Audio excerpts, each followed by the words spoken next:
Now I will suggest कि जब भी अपने क्लास पे आएंगे कॉपी नहीं लेके आए, लैपटॉप लेके आए। है ठीक है, कोई बात नहीं। एक्चुअली क्या है, these exams are not Indian exams, so if you will be convergent with computer literacy as much as possible, it will help you in the exam to pass the exam. Because अपना जो पूरा paper है that is divided into two parts, 75% objective type question, 25% short explanation, short essay type question. We have the habit of thinking and writing, but we don't have the habit of thinking and typing. क्या लगता है? And that habit we require to develop, because जो भी ये सब international exams है जो computer based है, the students are not passing, some few student because of this reason also. हम सीमा में भी ये पहले ही बोलते हैं जब सीमा यूके पढ़ाते हैं कि आप कॉपी लेके मत आइए, और अभी हम लोग 5 डेज सीमा मुंबई में था, हर दिन यही बात हुआ कि we have to develop this skill in student. They don't have the habit of thinking and typing, they have the habit of thinking and writing, but that is not applicable for exam. So we should be conversant ourselves with the exam requirement.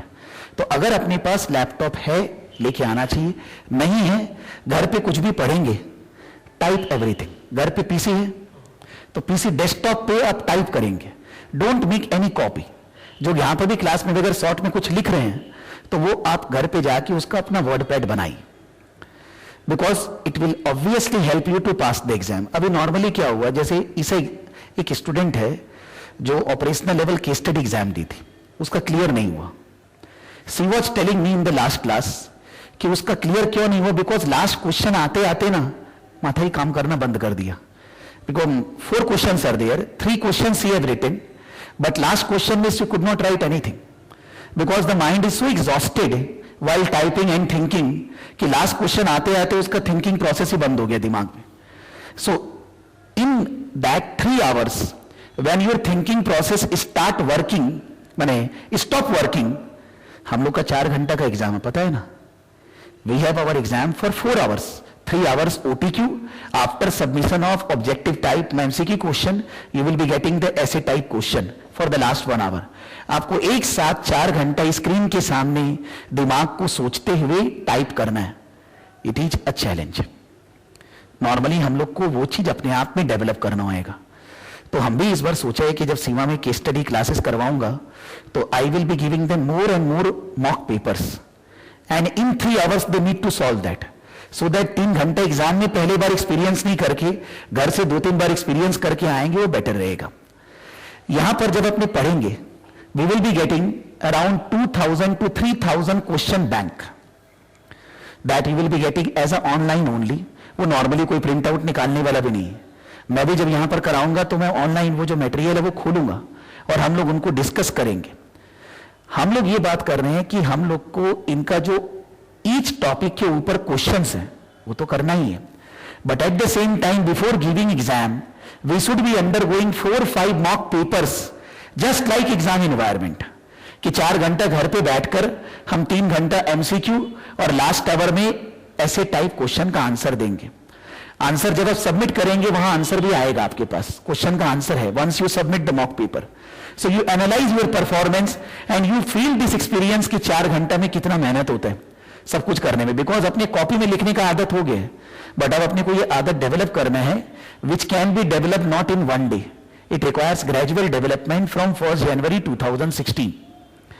We are targeting that we will be giving exam in May, but अगर मई में हम लोग CA का exam देने वाले हैं then in जून, कि मई में मान लो हम लोग सीए का एग्जाम दिए, अप्रैल तक अपने खत्म कर लेंगे, we will be sitting for exam in June, but I want that everybody should be sitting exam in the same time. जैसे कि at that time we will have separate classes for mock papers, 2-3 mock papers और करें। In the 4 months we will be covering mock paper, we will be covering the exam standard questions, we will be covering the entire syllabus, but when the exam we will book, कि इस दिन हमारा exam है, उसके 10 दिन के अंदर we will be doing some mock papers in the class so that it will help you increase your confidence for passing the exam। हमको ऐसा लगता है you will be satisfied only when if you pass the exam। whatever knowledge I will give you in the class, the ultimate goal is passing the exam। तो मेरे को भी आपको वही सोच के पढ़ाना है कि यू शुड पास, और आप क्लास में कितना भी समझे, नहीं पास होने से मन खराब ही होता है।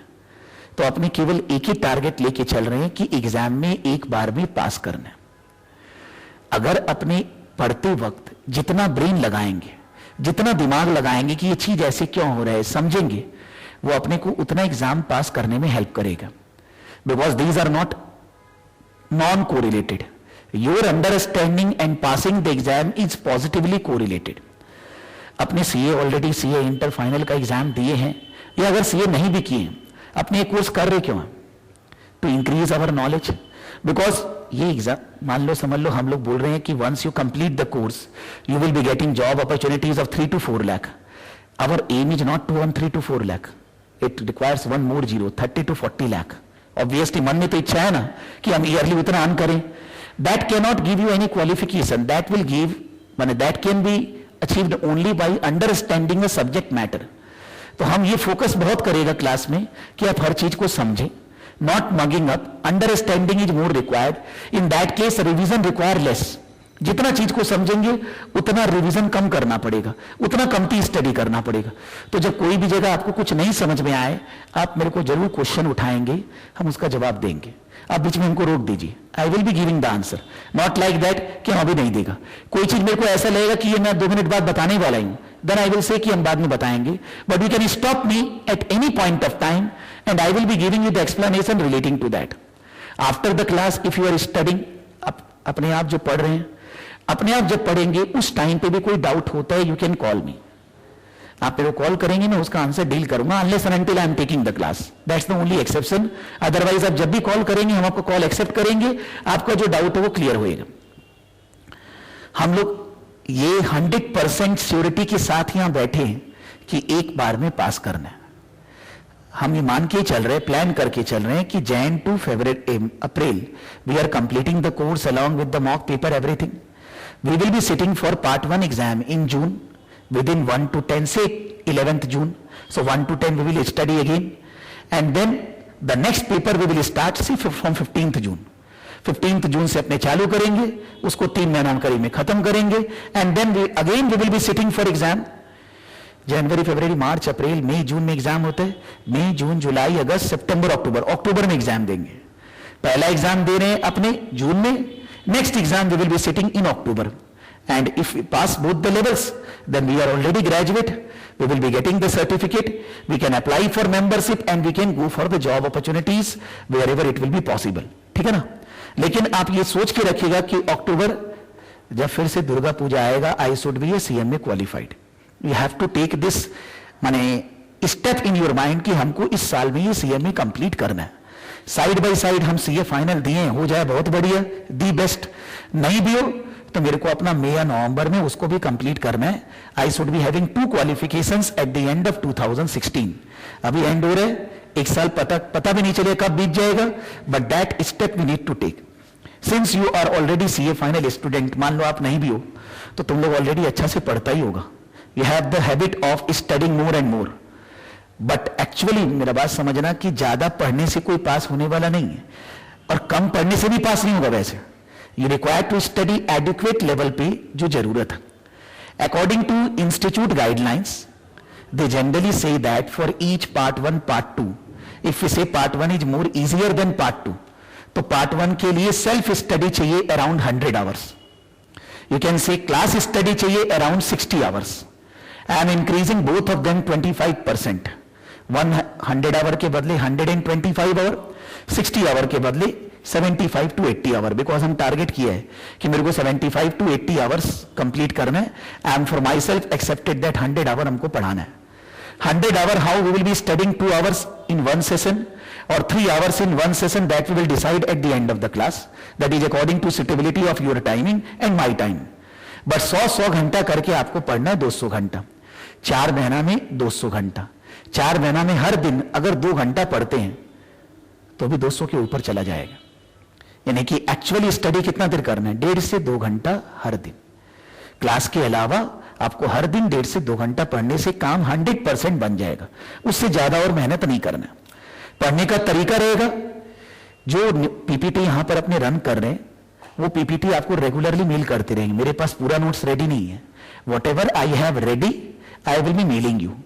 हो सकता है क्लास करते वक्त हम लोग को लगेगा कुछ गलत लिखा हुआ है, मेरे को ही लगता है कि वो थोड़ा ठीक से होना चाहिए।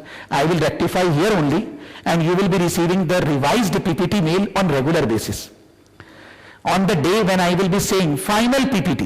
That means after that you will not be getting any PPT notes from my side.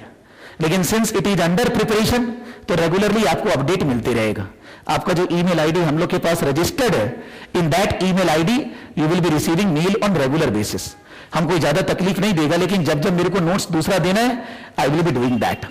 ठीक है, हो सकता है मेरा सॉफ्टवेयर रेडी हो जाएगा 1-1.5 महीना में, तो I will be include doing some question and answer session on the basis of that software.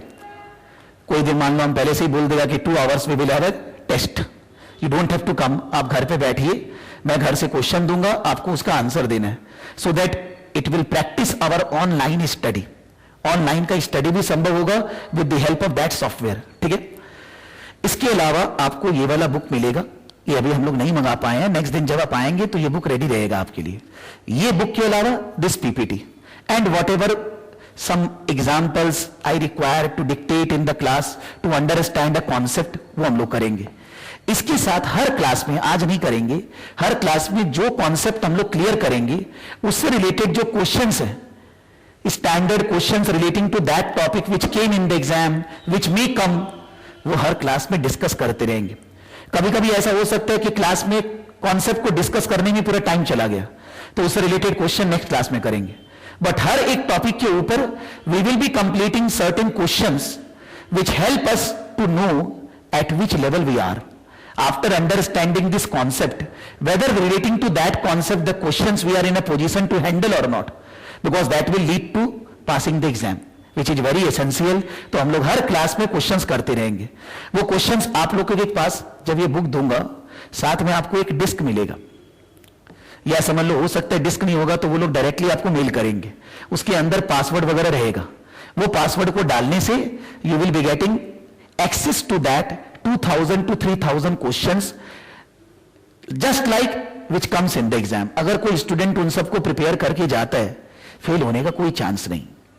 As I discussed earlier, जब आप लोग इनरोल किए कि कोर्स के अंदर अगर आप एग्जाम इंडिया के बाहर जाकर देते हैं तो आपको सीएमए इंडिया भी मिल जाएगा।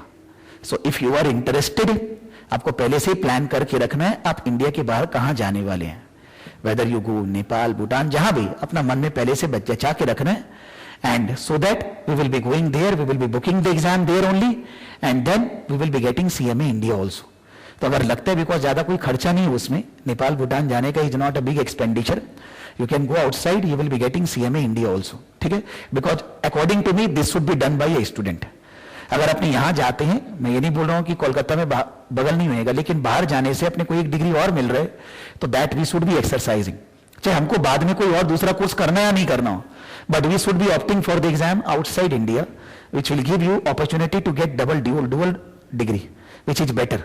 सो even though you have no planned, but मन में ऐसा सोचेगा, डिस्काउंट करके रखिए कि हमको बाहर जाना है, 4 जन 5 जन एक ही जगह चला जाना, एक दिन 2 दिन वहां गए, एक दिन पहले चला जाना, एक दिन एग्जाम है, गो 1 डे अर्लियर, कि suppose you booked exam for 11th June, go there on 9th June, 10th June वहीं पर रह लेना एक दिन, और 11th जून को एग्जाम देकर वापिस आ जाना। Because don't book a ticket on that day only, by chance plane cancel हो जाए, कुछ भी हो जाए, तो ऑलवेज बाहर अगर जाना है, मान लो बस से ही जा रहे हैं तो अपने एक दिन पहले अगर बुक करेंगे ना, बेटर रहेगा। But it is not far away, so it is advisable that we should be giving exam outside India to get dual degree which is very USP, माने बहुत इंपॉर्टेंट पोर्शन है इस कोर्स का। जब हम लोग जनवरी, फरवरी, मार्च करीब पढ़ लेंगे तो हम लोग को एक्चुअली बताना पड़ेगा कि we are setting for exam in June, because in that case the will arrange for vouchers, discount vouchers which we discussed earlier, कि मान लो एग्जाम का फीस जितना है आपको उसके बदले 50% करीब ही लगेगा, तो अगर वो पहले से इंटीमेट नहीं करेंगे तो वो वाउचर्स अपने को अरेंज नहीं हो पाएगा। इसलिए अपने को वाउचर्स अरेंज करने के लिए, और वो वाउचर्स 1 ईयर के लिए एप्लीकेबल है, मतलब आप उसमें पार्ट 1 पार्ट 2 का एग्जाम 2016 में ही दे सकते हैं। अगर आप 17 में देने जाएंगे तो फिर से फीस लग जाएगा। तो यू नीड टू, माने प्रीटी श्योर दैट हम अगर जून में पार्ट 1 का एग्जाम दे रहे हैं तो नाउ इन अक्टूबर नवंबर सितंबर October I will be giving part 2 exam, otherwise there is a loss of 50% money, क्योंकि आपको पार्ट 2 एग्जाम भी देना है तो वाउचर फिर से खरीदना होगा। तो हम लोग के लिए बेटर है कि ये 1 ईयर वाउचर चलेगा तो हम लोग 1 ईयर के अंदर खत्म कर लेंगे। जब वो समय आएगा मैं फिर से याद दिला दूंगा और मैं ऐसा देख भी पाऊंगा कि who is prepared properly, who is not prepared, who should be opting for the exam, at that time we can analyse. But इतना जोर का तो कोई पढ़ना नहीं है, नॉर्मली स्टडी करना है, आप इजिली प्रिपेयर कर सकते हैं। It is not like CA exam ऑटो पेपर पढ़ो, ऐसा नहीं है। It very very easy as compare to what you have done. But ये जरूर है कि नॉलेज जब पढ़ते वक्त पढ़ेंगे, हम जब नोट्स भी बना रहे हैं, there are many things which are very hi-fi, you may come across many things which are not covered in the CA syllabus or Indian courses. US GAAP, IFRS, all these things are not covered here at that level. So first class you will feel that the course is good, you are enjoying the course, you are studying something which you have not covered in your other courses, वो भी आपको मजा आएगा, which will increase your horizon for global level.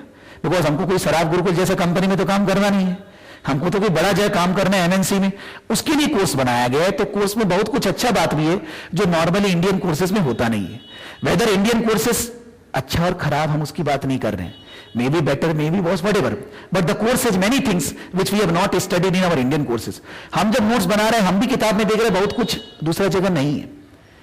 तो मान लो ऐसा सोचो कि if I am teaching, I am also studying कि भाई इसमें क्या चीज है जिसको कैसे क्लास में बताना पड़ेगा, how you will be able to understand, that is I am also experiencing. आपको जो एक्सपीरियंस होगा नया चीज पढ़ने का, मेरे को नया चीज पढ़ाने का मतलब है। कुछ चीज तो ऐसा आ रहा है ना 2-3 पेज में कि ये 2 लाइन हमको नहीं समझ में आ रहा है, ऐसा कुछ है, इसको कैसे कोरिलेट करना है। There are many things here. So when I am experiencing this, obviously you will also experience this. So it is not a very cakewalk कि नहीं पढ़े बगैर हो जाएगा, you have to study, but not like CA 10 घंटा थोड़ा बहुत study करेंगे, easily you can pass, because question exam pattern में जो है वो बहुत इजी वे में बनाया गया है, उससे पास होने का प्रोबेबिलिटी बहुत ज्यादा है। आज तो मेरे पास, आप लोग के पास क्वेश्चन नहीं है, नेक्स्ट दिन जब करेंगे तो आज जो डिस्कस करेंगे उससे रिलेटेड क्वेश्चन नेक्स्ट दिन कर पाएंगे, ठीक है। This is part 1। They are saying financial reporting, planning, performance and control. इतना तो पता होगा 500 मार्क्स का पेपर है, 4 आवर्स का, यू नीड टू स्कोर 72%, 360। आपको 500 का पेपर में 360 स्कोर करना है।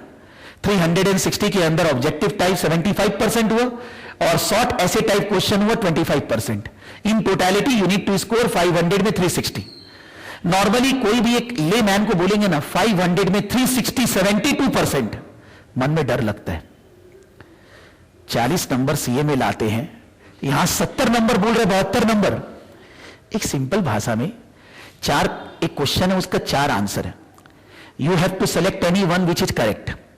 अगर आपको कुछ नहीं भी आता है ना, the chance of getting correct answer is 25%, because चारों में से कोई एक तो राइट है। जय माता दी करेंगे, हो सकता है राइट हो जाए।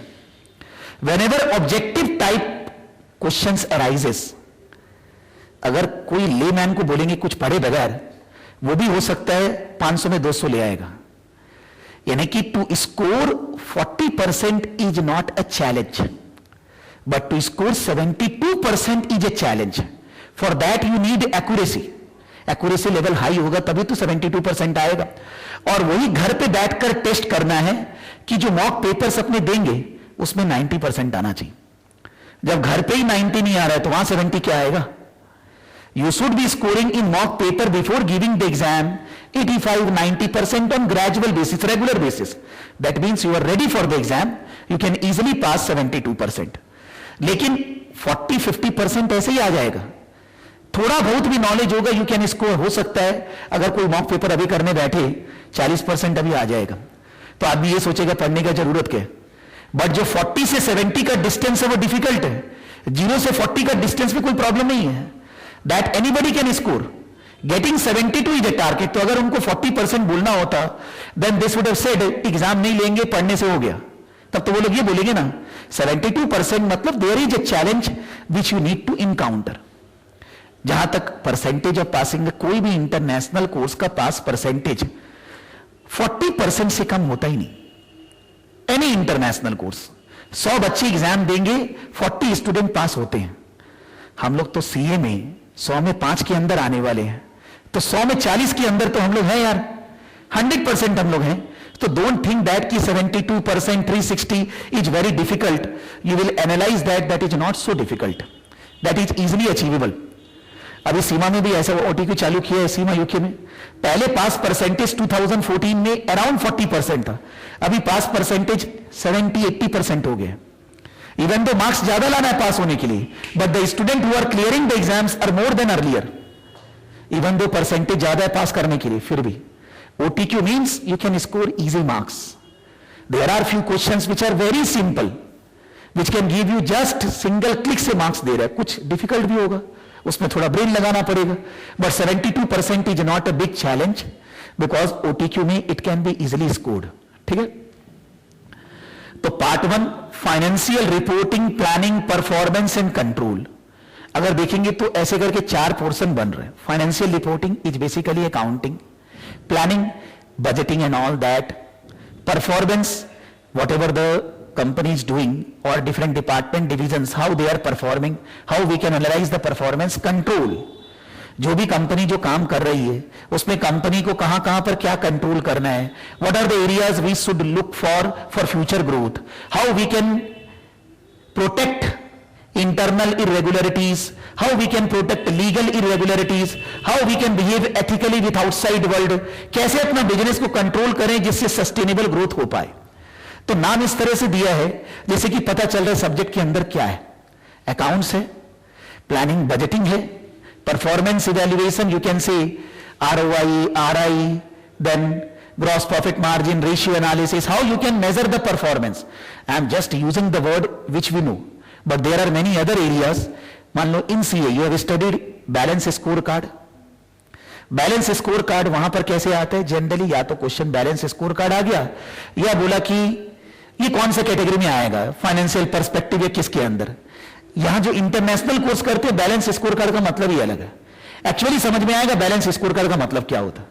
Even though we have studied in CA, but the actual logic we will come to know balance scorecard here. How it can be used as a performance measure. Control, risk and all that. जो भी कोई business करते हैं, product risk है, general public risk है, customer risk है, credit risk है. There are different types of risk organization face while doing business. How those risks can be minimized, how they can be controlled, relating to control. 4 area उसको syllabus में ऐसे divide किया हुआ है.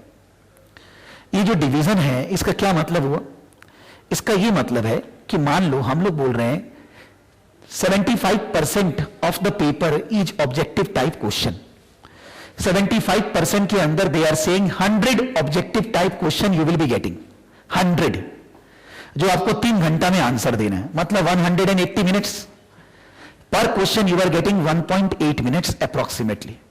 But actually when we give exam every question will not take 1.8 minute.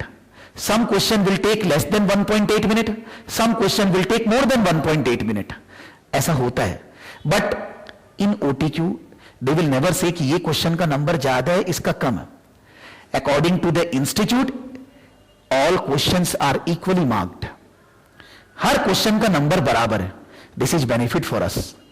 We should be focusing on those questions which are easy first of all. Skip करते जाना है, जो हो रहा है ठीक है, नहीं हो रहा आगे, नहीं हो रहा आगे, आगे आगे. हो सकता है इन 180 minutes, with in 30 minutes you have solved 50 questions with 100% confidence. आधा तो पास हो ही गए, 100 में 50 आ गए, 70 लाना है, 20 और राइट करना है. कितना देर में, 1 घंटा पूरा बाकी और 30 मिनट और बाकी है, 1.5 घंटा. गारंटी है पास होंगे. जब 30 मिनट में हम 50 ले आया तो और 90 मिनट में 50 नहीं आया, कोई चांस ही नहीं है कुछ भी गड़बड़ हो, इजिली पास हो जाएंगे. जो 100 क्वेश्चन आएगा 15 क्वेश्चन इस एरिया से रिलेटेड रहेगा. ये इंटरनेशनल कोर्सेज का 100% रूल होता है. Whatever is said they will follow. They are stick to the guidelines कि हम 15 क्वेश्चन इससे देंगे. Out of 100 question relating to accounting you will be getting 15 questions. Planning and budgeting 30 questions. Performance management 20 questions. Cash management 20 questions. Internal control 15 questions. Actually ये पहला वाला area हो गया financial reporting. ये प्लानिंग दूसरा which is a major portion. ये जो दोनों है ये एक ही एरिया है, परफॉर्मेंस के अंदर ही ये दोनों आ रहा है। परफॉर्मेंस के अंदर we are getting two things, one is performance management, the second is cost management, यानी कि 40% is performance and last internal control is 15%। Internal control is a pure theoretical concept, theory है, कोई न्यूमेरिकल्स नहीं है। इन दोनों में थ्योरी न्यूमेरिकल दोनों है। एक्चुअली इधर भी सभी जगह पूरा फर्स्ट 4 कैटेगरी में there are numericals, there are theoretical explanations, दोनों है। लास्ट वाला में केवल थ्योरी। जब स्टडी करेंगे सबसे ज्यादा देर, मोटा मोटी इसमें सबसे ज्यादा देर लगने वाला है, even though this is only 15%, because they have included a very big portion here, जो कि समझने में पढ़ने में टाइम लगेगा। This portion will take the least time, not because of theory, but there are certain areas which they have covered can be easily communicated to the student in less number of time, even though दोनों का 15% ही लिखा होगा, but to study, to take class and for student purpose also, ये दोनों में उसका time बराबर नहीं लगेगा, यहां ज्यादा समय लगेगा, डबल, यहां सिंगल ही लगेगा, मेरे को भी आपको भी। यहां पर मोटा मोटी यू कैन से, अगर 30% I am saying 30% of the total time will be devoted in this, then 40% time will be devoted in this. If I will say 100 hour अगर हम लोग पढ़ने वाले हैं, 30 hour I will be giving to this, 40 hour I will be giving to this, 70 hour, this will be given 20 to 25 hour, this will be only 5 hours. Now अपने class का duration क्या रखेंगे उसके ऊपर डिपेंड करेगा कितनी देर में कंप्लीट होगा, ठीक है, लेकिन ऐसे मोटा मोटी टाइम लगने वाला है। इसमें we can start anything, not a problem, किसी को भी स्टार्ट कर सकते हैं, लेकिन I have selected that financial reporting ही पहले चालू करेंगे अपने। कोई भी स्टार्ट कर सकते हैं, कोई फर्क नहीं पड़ता है, लेकिन फाइनेंशियल रिपोर्टिंग सिंस थोड़ा बहुत डेबिट क्रेडिट कॉमर्स वगैरह पढ़े हैं ना, तो इट गोज इनटू ब्लड, इसलिए मैं इससे चालू कर रहा हूं। धीरे धीरे अगर लगेगा कि यहां बहुत टाइम लग रहा है, थोड़ा दूसरा भी चालू कर देंगे, दूसरा चीज भी साथ साथ पढ़ेंगे, लेकिन एग्जाम में जो क्वेश्चन 100 आएंगे वो इसी पोर्शन के अनुसार रहेगा, विच यू कैन सिलेबस वेटेज, और यू कैन से एग्जाम में जो क्वेश्चंस मिलेंगे उसका वेटेज 15, 30, 20, 20, 15, इसी तरह से क्वेश्चंस रहेगा। 100 क्वेश्चंस है, we need to answer 100 questions का 180 मिनट में। Once we submit that, then we will get ऐसे type question, there will be 5 to 7 short scenarios, you can say comprehension, on that one scenario they will be giving 2-3 questions, but there will be 3 scenario जिसमें से आपको 2 का answer देना है, एक choice रहेगा वहां। 3 सिनेरियो वो लोग देंगे, 2 सिनेरियो के बेसिस पे 5 to 7 questions they will be giving, which we need to answer in 1 hour, यानी कि half an hour you can understand कि आधा घंटा में एक सिनेरियो का आंसर दिए और फिर शुरू में ऑब्जेक्टिव टाइप क्वेश्चन का आंसर देंगे। एक्सटर्नल रिपोर्टिंग डिसीजंस, ये क्या है? जो पहला पोर्शन है 15%, उसके अंदर what they have included is written, covers the 4 financial statement, balance sheet, income statement, changes in equity, statement of cash flow, their recognition, measurement, valuation and disclosure concept will be covered in 10 sessions of 2 hours each, जो मेरे को लगता है I've written aggressively, actually it will take 15 sessions of 2 hours each, ऐसा मान के चलिए 30 घंटा लगने वाला है। This whole portion will be covered in 30 hours. Simple language में this includes how the balance sheet is prepared under US GAAP. When we are studying US GAAP, what is the difference of US GAAP with IFRS? They have covered everywhere in the syllabus. So focus will be on US GAAP. But what is the difference of US GAAP with the IFRS? They have included everywhere. Balance sheet, income statement, statement of changes in equity. Balance sheet हम लोग को पता है, what are the assets of the company, what are the liabilities of the company, what are the owners funds, owners का पैसा कितना है। This balance sheet is as on one particular date, what is the financial position of the company, what are its assets, tangible, non-tangible, current, non-current, what are the assets of the company, what are the outside liabilities, what are the owner's capital, owner's money invested in the business.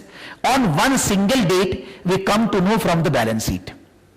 Income statement, during an entire period of 1 year, income and expenses of the company, so that we can analyze the future profitability of the organization on the basis of that income statement. Statement of changes in equity. This is a new development in last 3-4 years. In India also, we need to prepare along with PL account and balance sheet a statement of changes in equity. The reason is that all black, white, everything adjustment is done through equity. So earlier, say 5-7 years back, whenever we used to see a balance sheet, we have to see the details relating to changes in the equity portion through their journals, ledger, through different ledgers. But now it is to be presented on the face of the balance sheet how the equity changes, share capital, reserves, retained earnings, general reserve, so that at a glance we can come to know kahan par problem hai, where the adjustment has been done, where window dressing has been done, because window dressing, one part will go into the assets or liability. The second part will go here only. So the changes in equity portion is very important to understand the actual financial position of an organization. So इसको छुपा के क्यों रखें? सामने present करो. So in India, according to Schedule 6, in IFRS, in US GAAP, in most of the developed countries, developing countries accounting rules, this has been made mandatory as a separate statement. A statement of changes in equity. Whatever we will study, many things are related with Schedule 6 AS, Accounting Standard of India also. There are some changes which I will be focusing when we will be doing the class relating to statement of changes in equity. A statement of cash flow, because from PL account, income statement, we are getting the profit of the company. Suppose a company has a profit of $100 million, but in the cash, they have a negative cash. So where the 100 million profit gone? When the company has earned $100 million, why the cash balance is not increasing? Why it is going down? I am not saying it is bad. Maybe all the money has been invested in purchasing assets, tangible, non-tangible, current assets they have utilized. So it will give income in future. For that reason we are expanding. But where the money has gone, we should be seeing. From where we are getting cash, where we are utilizing cash is an important concept for the last 40-50 years. So statement of cash flow was earlier also, and now also it is also important. So there are 4 types of regulatory statement which every company needs to prepare: income statement, balance sheet, statement of changes in equity, statement of cash flow. 3 were already there. 1 is new addition everywhere in last 4-5 years. A new change, a new concept in accounting, that a presentation of equity statement separately. And then when you prepare these, you need to measure the assets, income, expenses, their recognition, valuation. When you prepare financial statement, you need to have developed the proper concept of recognition, measurement, valuation and disclosure. Because after these statement, notes to accounts is presented, how the treatment has been done, that is actually called disclosure requirement. Because unless and until we read the disclosure requirement, we don't understand where the window dressing has been done. So disclosures, recognition, measurement. The first 4 basic format of presentation will take just 1 or 2 class. Maximum time will be consumed in recognition, measurement, valuation, these concepts. This includes everything: lease accounting, forex management, consolidation, then extraordinary items, assets available for sale, employee benefits, pension, everything is included in this, because without developing the concept of those basic things, we cannot prepare the PL account, balance sheet and all that. Practically, if I will speak, actually balance sheet, PL account will be prepared by a non-professional person, maybe say a graduate. But the item in the balance sheet, what will be the value of that item? How it can be calculated? What are the concepts required to arrive that value? That is our job. That is our job, to reach that value, which is logical. How we can arrive that is actually accounting. Accounting is not journal ledger. Accounting is getting the proper value in the balance sheet for different items. How it can be arrived is the most important item for a professional person. So अपने को all the classes इसी में लगने वाला है. Format में कोई ज्यादा देर नहीं लगेगा. We know how the balance sheet is prepared. There are some changes in presentation which we need to understand कि एसेट्स यहां लिखते हैं, इसके साथ ये एसेट्स लिखते हैं, इनकम ऐसे लिखते हैं, nothing else, not more than that. But there will be questions relating to that, because according to institute, if you don't know where assets, in which assets this is recorded, how income is recognized, then how you can handle the business environment of a company. So there will be questions, 15 out of 15 question, 4 to 5 question, which are basic, very basic, relating to balance sheet, statement of changes in cash flow, basic, but it will be there. So we need to have proper knowledge of these format, and how the different items are valued, measured is included here. Actually it will take 15 sessions of 2 hours each. ठीक है? Section B, that is actually, if you say this is section A, B, C, D, E, there are 5 sections. The first section is accounting portion, which we are going to take 15 sections of 2 hours each. The second session is planning and budgeting. This planning and budgeting will take this much session only. Even though this is a 30% portion, but this can be understood or can be taught in the class in this much session. This will not require more than this.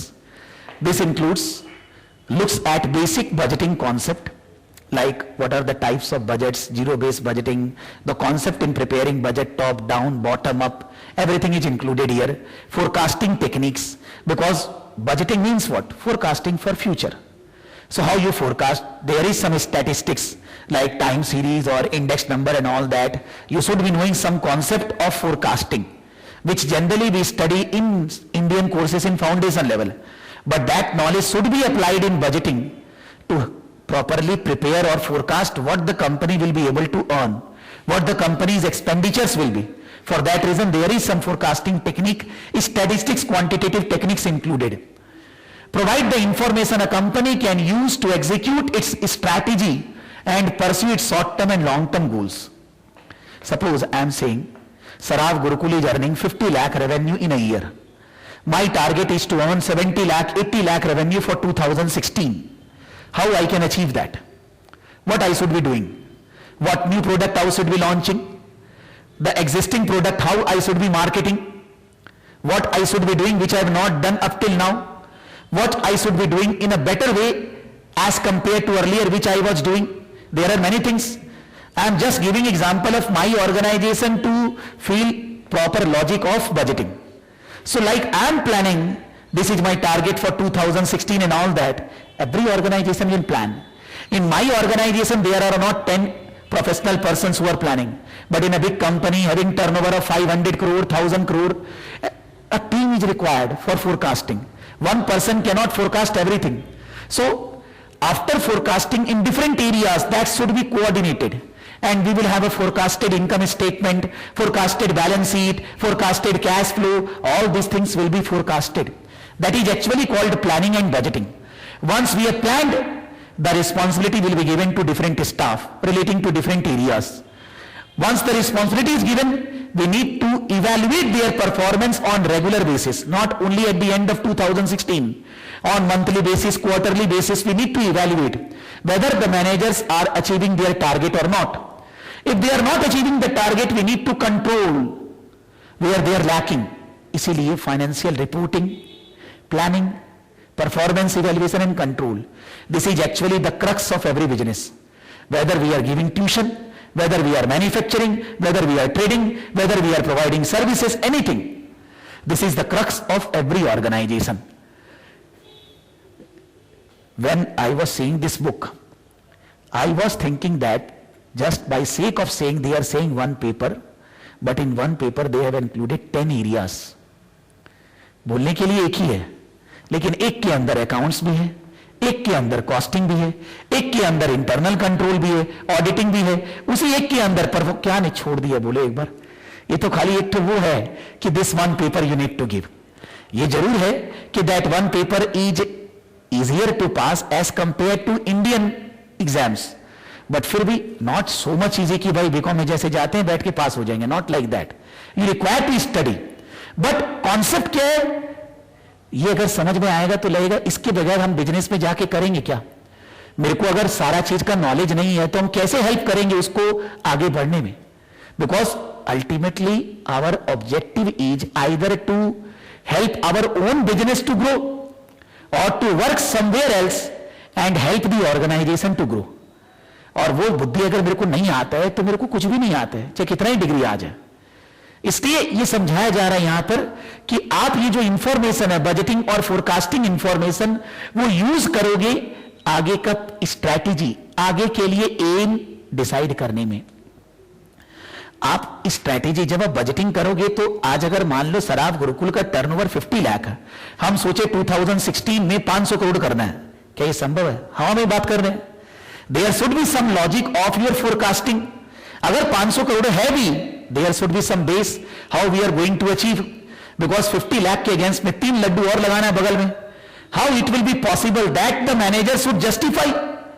अगर वो justify नहीं करते तो budgeting बनाने में क्या लगता है, 2 मिनट में बन जाएगा. बट जस्टिफिकेशन के साथ budgeting is essential. That justification involves forecasting technique and it involves involvement of all the departments, every manager. One person cannot do proper forecasting. Everybody is expertise in his own area. So if he involved in forecasting in a proper manner, then only the budget can be prepared. Every organization is preparing his budget for 2016 on the basis of what we have learned in 2015, what is expected opportunities possible in 2016. The budget is getting prepared in most of the organization.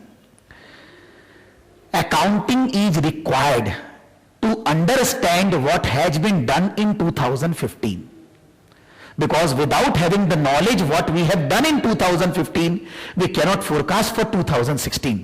So accounting is an area of information which is giving you knowledge relating to past, but that past information will be utilized to plan for future. That planning is the second area.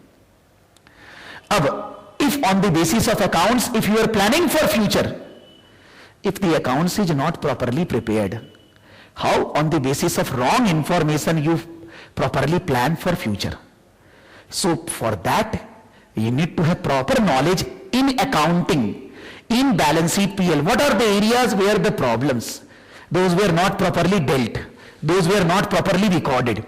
If we remove that, if we avoid that, then what is possible for future can be planned.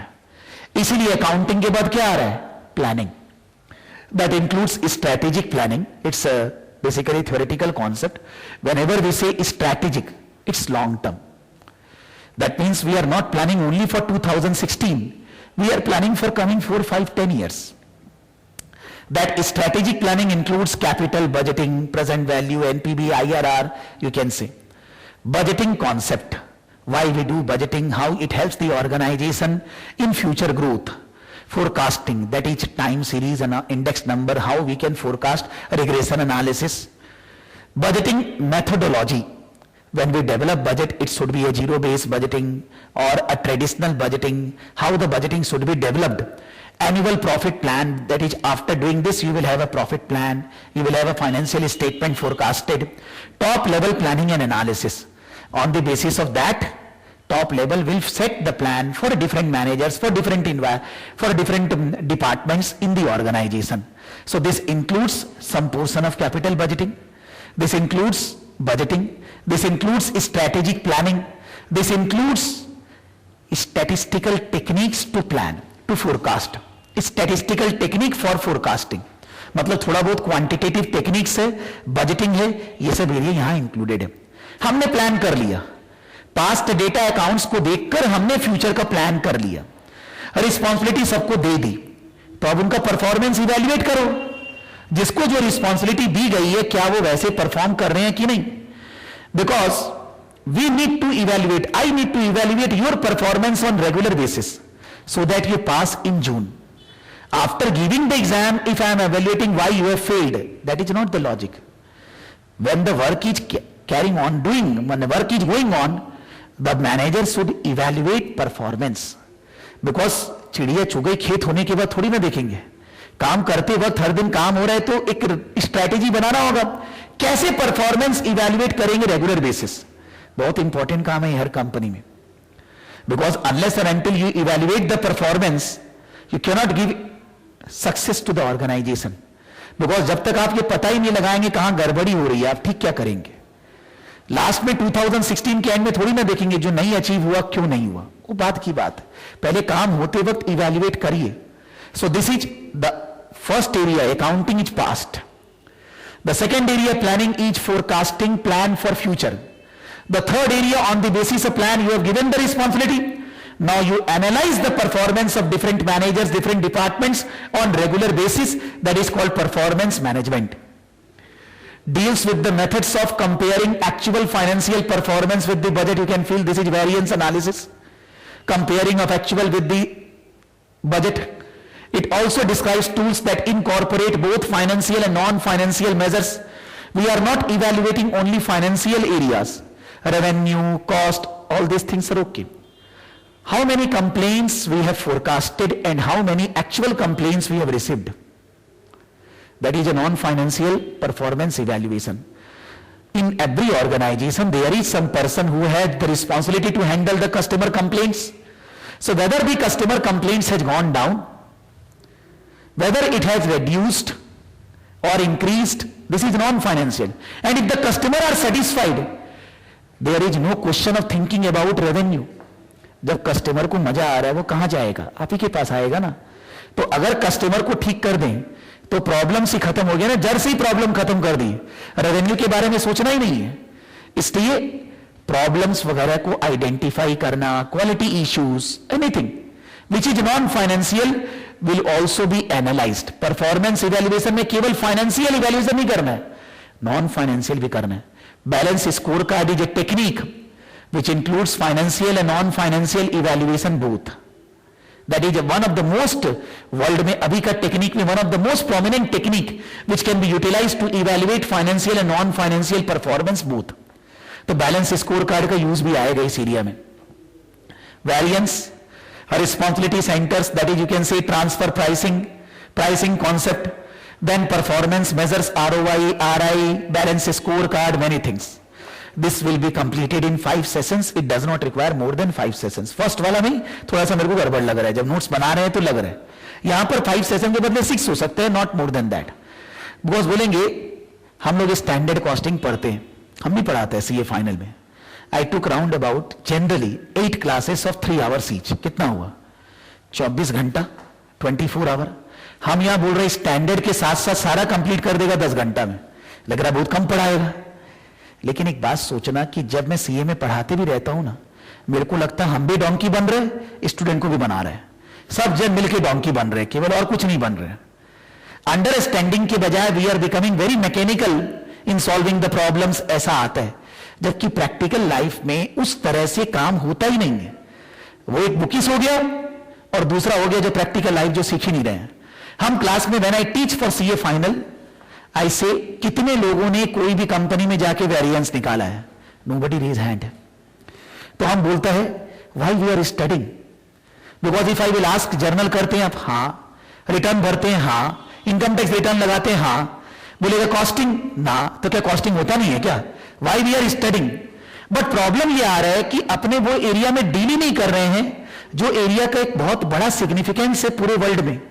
Cost control, cost reduction कोई return भरने से नहीं मिलेगा, वो अलग area है।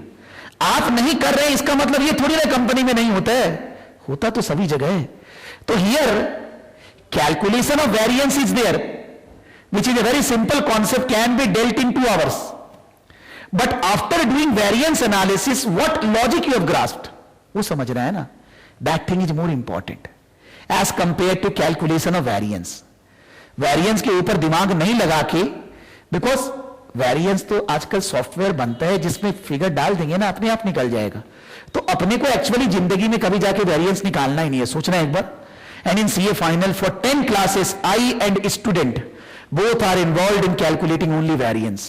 Last class जब होता है तो हम बोलता भी है, आजकल सॉफ्टवेयर बनता है उसके अंदर आप डेटा डालिए इधर और इधर, वेरिएंस बगल में अपने आप आएगा। आपका काम ही कहां है? बेचारा स्टूडेंट भी सोचता है क्यों पढ़ रहे हैं, ये तो है ना, ऐसा ही तो हो रहा है।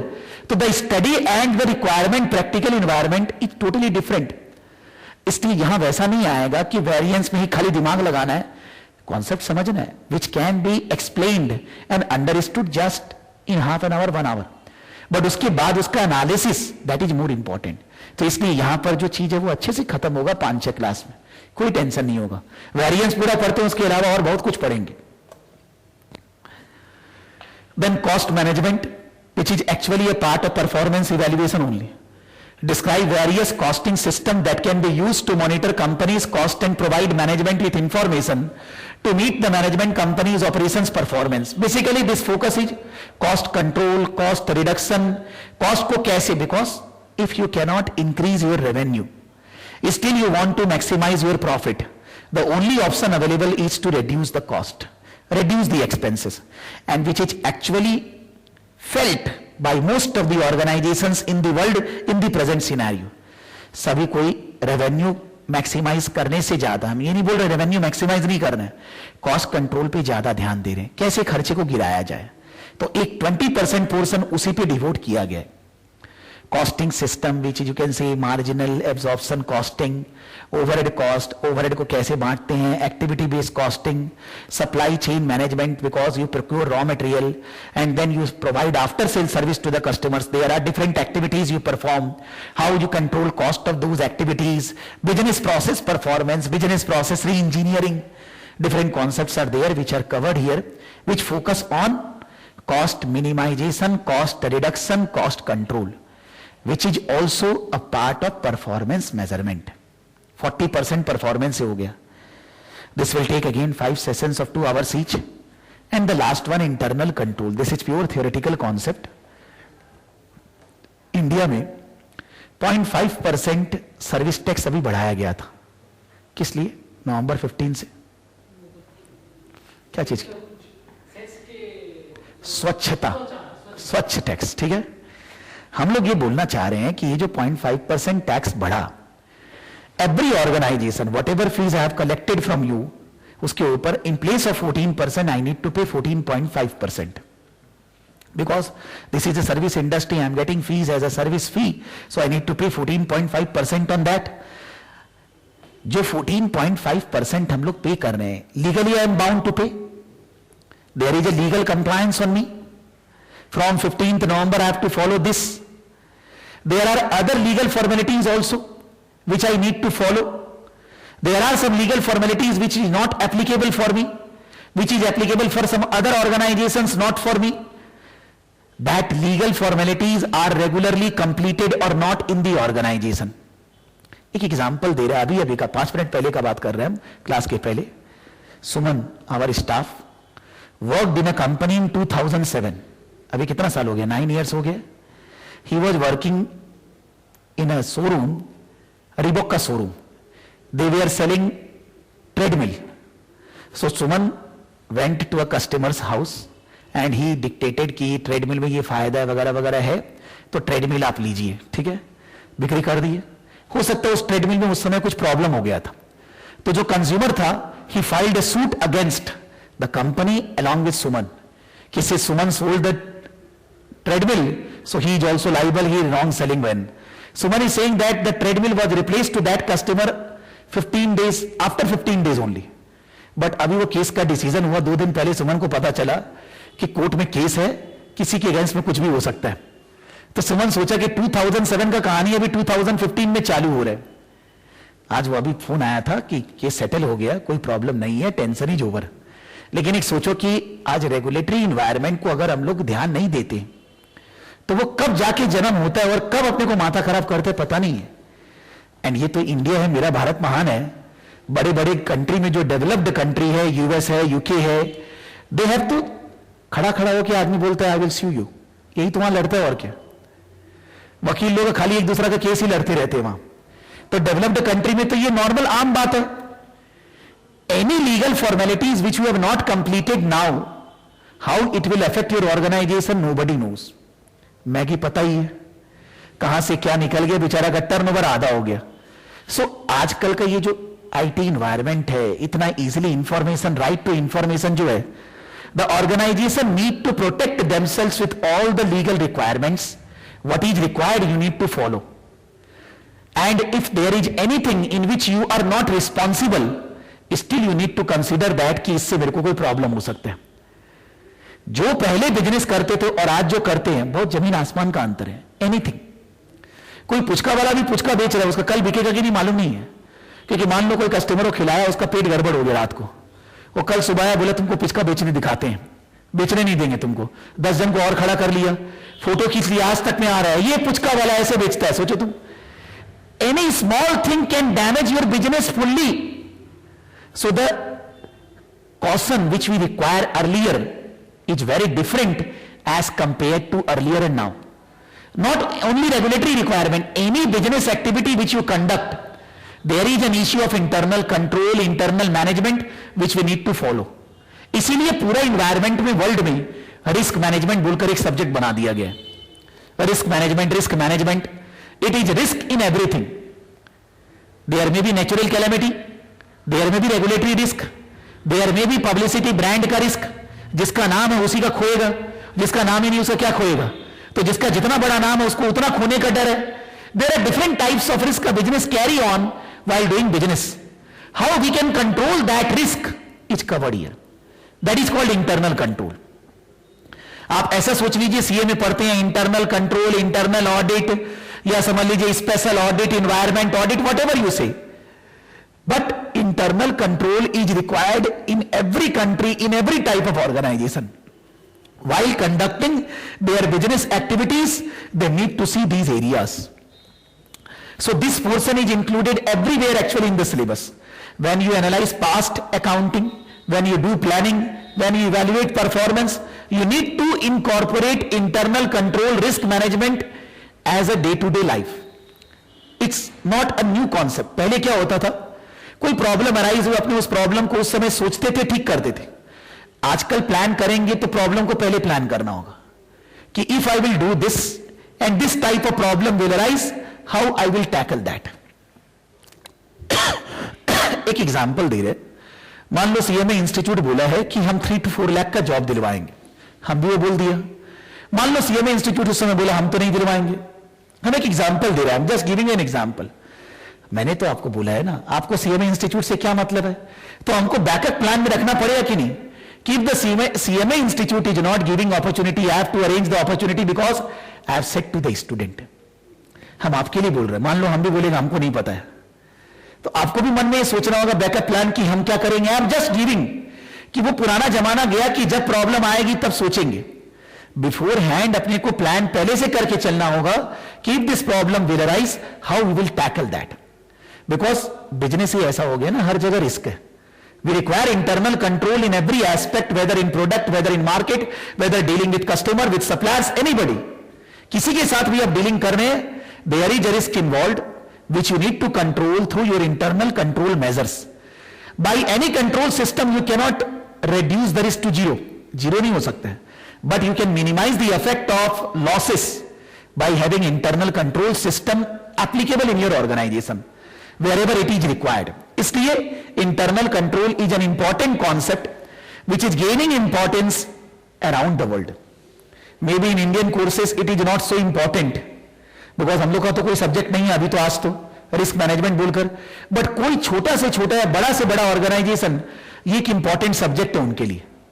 So for that reason, international courses regularly include those things which are important today and in coming days they include jaldi se. Not like Indian courses included when everybody has already known this. Because उनको लगता है बड़ा बुड्ढा लोग को आता नहीं है तो डालेंगे तो गड़बड़ होएगा, तो पहले दुनिया जान जाए तब डालेंगे, तो कोई मतलब नहीं होता उस कोर्स का. सीए में तो हम जो पढ़ा 99 में वो आज भी वही पढ़ रहे हैं, तो क्या 20 साल में कोई चेंज नहीं हुआ क्या यार, वही दुनिया है क्या कायम. कहा 99 2000 का बबल वो था ना कि कंप्यूटर बंद हो जाएगा वगैरह, वो सब खत्म हो गया, कितना कहानी आ गया, and still we are studying the same thing. So that's a drawback of the Indian courses. We can obviously tackle Indian organization, regulatory environment say, but we cannot operate on a proper basis on global environment because we are not studying that. So that is a knowledge gap which we are facing, which we have to face when we give interview and all that. काम करने के time पे भी लगता है कैसे करेंगे, डर ज्यादा लगता है. सब पढ़ लिया, 20-20 घंटा पढ़ाई किया, पास हुआ, फिर भी डर लगता है काम कैसे करेंगे. वैसा डर नहीं लगेगा when you do proper study. So these courses will help you to fill up that gap. You have done CA, अब CA बन गए, लेकिन उसके बाद भी ये वो जो गैप है ना, वो डर लगता है, वो डर दूर होगा. These courses will increase your employability automatically. When you face an interview, आप उतना नहीं डरेंगे, आपको पता रहेगा किस चीज को किस तरह से एक्सप्लेन करना है. तो इसलिए ये सब कोर्सेज का वैल्यू है अलग से. For that reason these are conducted in around the globe. Our courses are not there in other countries. This is the reason, because we are following still old traditional techniques. We are not conducting exams on computer, laptop and all that. जबकि दुनिया में 4G 5G कैसे बढ़ रहा है. So the need of the hour is that we need to accept the technology, the changes on regular basis, which we are not adhering. That is a big problem of Indian courses. हम कोई खराब बात नहीं कर रहे, जो सच है वो बता रहे. और अगर ऐसे ही चलते रहा तो पता नहीं है फ्यूचर में क्या होगा इंडियन कोर्सेज का. बिकॉज जो भी आदमी पढ़ लेगा, डिग्री ले लेगा, उसके बाद अगर उसको अच्छा अपॉर्चुनिटी नहीं मिलेगा, क्यों करेगा वो. ऊपर से पास भी नहीं करेंगे, 3% रिजल्ट करेंगे, डंडा मार मार के फेल करेंगे, कौन करेगा बोलो. नॉर्मली अभी एक पेरेंट्स आए, साथ में उसका बच्चा आया, संजीवक में फर्स्ट ईयर में. वो पापा पहले से ही बोलने लग गए सीए वगैरह में तो फेल ही होते रहता आदमी. तो हम लोग सोच रहे हैं कि सीए तो चलो करेगा, लेकिन साथ में कुछ और भी करा देते हैं, जैसे कि हेज रहेगा लाइफ कि ग्रेजुएशन जब तक करेगा तो कुछ तो उसका रहेगा ना. हम बोला कि ऑब्वियसली लड़का बुद्धिमान है तो पास कर ही जाना चाहिए, लेकिन नहीं हुआ तो हम भी सजेशन किए 1-2 बार अगर नहीं होगा छोड़ देगा. क्यों सीए में माथा खराब करेगा. जो चीज दिख रहा है कि जबरदस्ती माथा खराब करे, नहीं करना है, दूसरा कोई काम करेंगे. कोई जरूरी थोड़ी ना कि सीए करने से ही जीवन है, ऐसा तो नहीं है. अगर आपको प्रॉपर नॉलेज है, सभी जगह आपको जीवन मिलेगा. Everywhere you will get the opportunity. So that the problem, they are not covering this area in proper format which should be covered in Indian courses in more detail. अगर वो लोग subject वगैरह चेंज कर रहे हैं, they should be incorporating this as a pure subject. 50-60% of the syllabus of one paper should be included there. So these are the 5 portions which we are going to complete in, I have written 3, 5, 5, 10, 10. That means 33 sessions, 2 hours is 66. Add 25% in that. हम पहले से add करके रखा है. 66 plus 25% I have taken 80, 85, 90 hours. Class start होने में हम 100 hours बोल चुका है कि in class we are going to study 100 hours. चाहे 2 आवर्स करके 50 क्लासेस, चाहे 3 आवर्स करके 33 classes, which we will discuss at the end किस तरह से हम लोग क्लास कंडक्ट करेंगे. अब ये सारा चीज सोचना जो हम लोग बात कर रहे हैं कि पेपर्स इतना का है, 500 का है, 360 उसमें लाना पड़ेगा, 72% पास मार्क्स है, 75% मल्टीपल चॉइस है, 25% ऐसे टाइप है, 5 अलग अलग पोर्शंस है, कैसे कितना पोर्शन का एग्जाम होगा, हमको एग्जाम देने के लिए पहले से एक्शन कब लेना है, इन सब चीजों का नॉलेज हम लोग को अभी हुआ. क्या ये ध्यान रहेगा हम लोग को? क्या लगता है? रहता नहीं है. लेकिन स्टूडेंट जिस दिन आखिरी क्लास होता है उस दिन बोलते हैं क्या कितना नंबर का पेपर है, फिर वही क्वेश्चन उठाने लग जाता है. You are understanding today, but human beings इतना सारा चीज दिमाग में जा रहा है, कोई चीज धीरे धीरे तो डिटेरियोरेट होता है ना. आप क्लास के बाहर जाएंगे थोड़ा उड़ चुका होगा, जब तक घर पहुंचेंगे और उड़ गया, फिर बाद में कोई दूसरा काम में लग गया, 3 महीना बाद तो साफ क्या बोले. That you should be doing in your house work pad, word file खोले या कुछ भी खोले, उसके अंदर ये सब इंपॉर्टेंट हाईलाइट लिख लेंगे. बिकॉज अगर हम लोग इनको लिखेंगे ना, अभी टाइम वेस्ट होगा. कोई एक जन मेरे को लिखा हुआ दिखा देगा कि सर हम ये लिखा है, पेन ड्राइव लाएंगे, हम यहां डाल के दिखाएगा कि सब कवर हुआ कि नहीं. कुछ उसके अंदर 2 लाइन ऐड करना होगा, हम ऐड कर देंगे. बट आपको बाद में तो ये जानना पड़ेगा ना कि हमारा ऐसे एग्जाम होने वाला है, 4 आवर्स का एग्जाम है, ये चीज तो नॉलेज होना पड़ेगा. तो अभी ध्यान है, यही हर एक क्लास स्टैंड अलोन में सब समझ में आता है, लेकिन जब एक साथ 4 महीना बीत जाता है ना, तब लगता है पढ़ाए भी थे क्या, ऐसे ही बोल रहे हैं, पहले बोले ही नहीं थे. ऐसा होता है. So that study we require on regular basis की क्लास में जो भी हुआ नेट में आज ये पढ़े थे. बिकॉज जब आप कंपनी में काम करेंगे, अपने कंपनी में या किसी और के यहां, तो आपको जब कोई भी चीज का रिप्लाई देने बोला जाएगा, मेल के थ्रू ही देना है. वो सब कागज उगज कॉपी किताब गया. You have a laptop or a PC in the office. Your director or your boss is attached with you through a laptop. Maybe he's there in the next room, but he will not call you every time. He will just forward the mail. And if it is a big company, director कौन सा बगल का room में रहेगा, वो तो कहीं दूसरा हेड ऑफिस में बैठा होगा. So you are getting all the questions in mail. You need to reply on mail. It's high-fi technology. तो आप जब उसको रिप्लाई करेंगे तो इंपॉर्टेंट हाईलाइट पॉइंट से तो रिप्लाई करेंगे ना, कि गाथा इतिहास लिखेंगे, महात्मा गांधी का जन्मदिन 2 अक्टूबर को हुआ था, नहीं लिखना है ना ये सब. It's nobody has time so हमको भी इन चीजों को जो मैंने डिस्कस किया एक शॉर्ट बुलेट फॉर्मेट में चाहिए. What are the main points which we have discussed, that you all will be writing.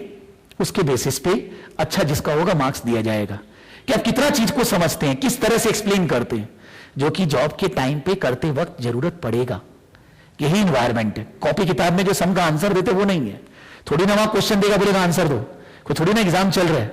They are facing certain problems which you need to give solution through bullet points, जिससे कि जो director है या boss है उसको समझ में आ जाए ऐसे ऐसे करने से ठीक हो जाएगा. आपके जैसे बोला वैसे ही ठीक हो गया, आपको प्रमोशन, कल से आपका सैलरी 25% ज्यादा, कितना मजा आएगा सोचो.